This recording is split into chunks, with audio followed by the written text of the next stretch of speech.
The Flash is, in fact, one of the greatest comic book films ever made, and one of the best DC films that I have ever seen, is what I wanted to leave the theater feeling. Son of a...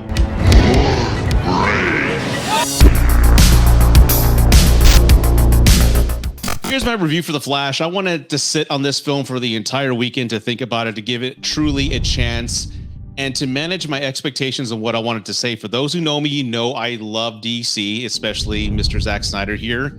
And I wanted to walk into this film loving and believing everything James Gunn had said, Tom Cruise had said. Everybody was saying that it was the greatest comic book film, one of the greatest comic book films of all time. And I guess I got my expectations a little too high, but let me talk about the film. I'm going to actually talk about a lot. This is going to be a spoiler discussion, and I want to cover as much as that's on my mind so you know where I'm coming from. Let's start with the acting. Now, when it comes to Ezra Miller, I know his name and all his actions have been kind of shrouded in controversy, but I'm one who can separate the talent from the artist. You know, I have Michael Jackson, plenty of others. I can do that. It's all about what's on the screen, right? And I feel this is one of his best performances as far as the Flash itself. There was some human emotions within the film that cheered me up. There was some portions of the film that had me laughing out loud. And for him to take on the responsibility of two roles, you know, there's a younger Barry and then there's the present Barry, was pretty challenging, I bet. But I think he pulled an amazing job with this particular film. I also want to touch on Michael Keaton. It was cool to see Michael Keaton on screen again. I mean, this is the Batman that I grew up with. And to see him, of course, the nostalgia was just radiating off the screen. And I had a huge smile on my face, especially with the Danny Elfman music. I really did love that. And of course, I have to touch on Supergirl, Sasha herself. She was an amazing piece of the film. I loved her. It's a shame that we're not going to see much more of her other than this film, because the continuity with her character is over because the whole reboot with James Gunn. But seeing her on the screen, I love the attitude. I love the presence she had. I love the anger and fury that she had within the film. To see somebody with Superman's powers just go off on humans was really cool. So again, from the acting standpoint, everybody did a great job. I loved it. There was really no bad performances within the film. And that takes me to the story. Now, being a fan of the Flashpoint Paradox animation film, I feel is one of the best animation films out there, along with the paperback. I own both. I was hoping, and I knew I wasn't going to get it. I was hoping when I walked into the movie theater, I was going to get this exact, more or less, same feel and story. And I was wrong. It's still there. There are some beats within the film, having Batman come back, having him try to get his powers back through lightning. It wasn't as graphic as I would hope, but it was still present. The tone of it just felt a little off. So the story was a lot of fun. It's a film I feel that I'm going to buy on Blu-ray. And I know, aside from us bastards here on the internet who are just condemning it for all its faults, it's probably going to be a fun film for younger kids to grow up watching, especially the third act with the whole multiverse kind of colliding. It was pretty cool, and I'm going to get into that later, but it was pretty cool to see all the old universes and some cameos that I didn't expect to ever see on screen there in front of me.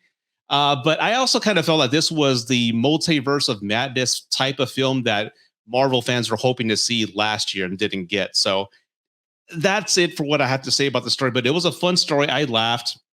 Now let's go to the cons. Now, the tone of the film, I didn't like whatsoever, because leaving the theater after seeing this, right, at home and seeing it over 10 times, the treatment of the characters that Zack had done in Justice League was perfection. The way Barry ran was perfection. The way the powers looked, the tone of it, everything was exactly what I want in a DC film. Here, they were just toning up the humor way too high. As a matter of fact, I told some friends of mine that 40 minutes into the film, I wanted to leave the theater because I was so fucking annoyed with Ezra and his counterpart just being over the top and just wouldn't shut the fuck up. I was annoyed. That's how bad I wanted to leave, because the humor wasn't landing and I just wasn't into it. I go, what the fuck am I watching? This feels like maybe that Thor experience that everyone was talking about last year, but I was getting on my nerves. That's how annoyed I was at the very beginning. And again, I love Batman. I love the Batman that we got in the Zack Snyder films. And here to see that Josh Whedon joke with the lasso thrown back in here, it pissed me off. I got mad. So instead of me being happy to see Ben Affleck one more time as Batman, I was mad that they threw that Josh Whedon joke in there. I was like, we're past this, people. Really? But it wasn't until Michael Keaton arriving in the film where I feel the comedic humor piece of it kind of washed out or balanced out with Michael Keaton's performance, then with Sasha's performance. The second and third act saved the film for me. But if it wasn't for Michael Keaton, I probably would have hated the film. I wasn't too happy with the introduction of Michael Keaton to be like this homeless type of person, this person who's just been sheltered for years, long hair. That whole sequence in the kitchen, I just didn't like at all. I'm like, this is not Batman. This what's going on. The treatment of this doesn't feel right. So I didn't like the introduction of him at the very beginning. I felt it could have been handled better with a better tone, something to match the Tim Burton films. That did not match the Tim Burton films, nor that what we're used to or expect with a Batman film. Hell, we just saw the Batman last year with Matt Reeves. There's a certain way you have to treat Batman and Bruce Wayne, and here it was just a little too comical with that introduction. And that takes me to the CGI. The CGI was horrible. It was distracting. It took me out of the movie experience when things were supposed to be heavy with an emotional weight. I was too distracted by how shitty the CGI was. I really was. And let's kind of talk about it. DC fans and I think movie audiences expect realism when it comes to the DC universe. I mean, Nolan started that trend. Man of Steel was great, and even Batman versus Superman. There's a tone and realism within the effects, and it just appears they've gotten worse.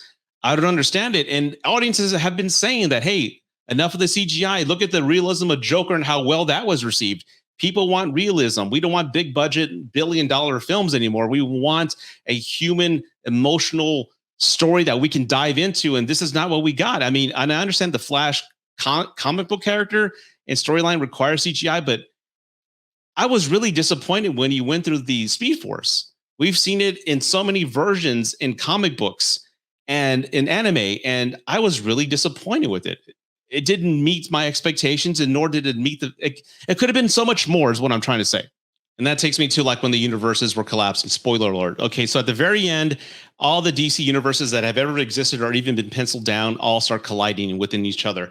And I was just astonished from what I was seeing. I mean, when I saw Nick Cage, I started laughing loud in the theater. I'm like, is that Nick Cage? I'm like, holy shit, the spider's there. John Peters' the spiders is finally on screen. That motherfucker, he got a spider. But that's a Kevin Smith story. But when Christopher Reeve walked on the screen, I got quiet. You know why? Because he looked horrible. This is my hero. This is the man I grew up with. This is my idol. I have his tattoos on my body. I have the movie poster Superman 1 right behind the camera. He's my hero. And to see how bad he looked, it pissed me off and got me mad. Because when you look at Harold Ramis with Ghostbusters Afterlife, which everyone was kind of talking about, oh, they're going to bring it back in a CG world and he's going to look like shit. But no, Ghostbusters Afterlife did it right. They spent the money. They did what they can to make him look real. And it looks great. And that's why I think everybody cried at the end of Ghostbusters Afterlife, because it looks so good. And to see that they didn't give Christopher Reeve the same treatment, especially with that moment, it upset me. So instead of just being nostalgia, I got mad because my hero looked like shit. I'm mad now. You see, with nostalgia, there comes respect. And I think they mismanaged the nostalgia when it came to that last sequence. I really do. It could have been a heartfelt moment. I could have just pulled on all my emotional heartstrings. It should have. I wanted it to, but it didn't, because I was so fucking distracted with the CGI. Now, as far as the film, why it's performing so badly, I've seen all the tweets. Everyone's blaming it's Ezra Miller. I really don't think that is the case. I think that's just an easy cop-out. I think it's word of mouth. That's what I truly believe. I feel that everybody went in on Thursday evening hoping to walk out saying it's the greatest film ever. I'm going to see it again. And everyone walked out of the theater saying, it was okay, including myself. I text my friends. I text Cody. I text CP. I'm like, it was all right, man. Son of a bitch. I wanted to love it. I wanted to just be in awe with it, but I was annoyed for the first 40 minutes and just bittersweet at the end. Even the post-credit scene was a waste of time. It shows, and now that I think about it, when you think of all the faults that has happened in the comic book genre, including the Superman films, going back to Superman 3 and Superman 4, it's like I blame Warner Brothers and their producers and everybody involved. I mean, they've never allowed filmmakers other than Nolan to actually take the reins and make something beautiful. They did with Donner, but they just don't know how to let go. And you can see studio interference. This film has been in the making since 2014. We were supposed to get it in 2018. And here we are almost 8 years later, 7 years, for 6 years, whatever. And it looks like shit. You can see it's just been muddled with just a lot of interference and ideas. And to see the Flash, Paradox anime in the comic book that I own, that being the true story and to see what it became, it's disappointing. So for the Flash, I don't have a point scale. I'm going to say it was okay. I'm probably going to buy it when it comes out on Blu-ray, but it's not the film I wanted. And plus, this was supposed to be a big reset. And At the end of the movie, when he comes back and Bruce Wayne calls him, my fiance, who doesn't know anything about the universe or rumor, she goes, "That's going to be George Clooney." I'm like, they're not going to fucking do that. And as soon as George Clooney walked out of that crowd, I go, "Stop, just stop it." I got up and I go, "Let's go." And I left. I didn't laugh. I go, "This is stupid." So if this is supposed to be the reset, is George Clooney now the official Batman?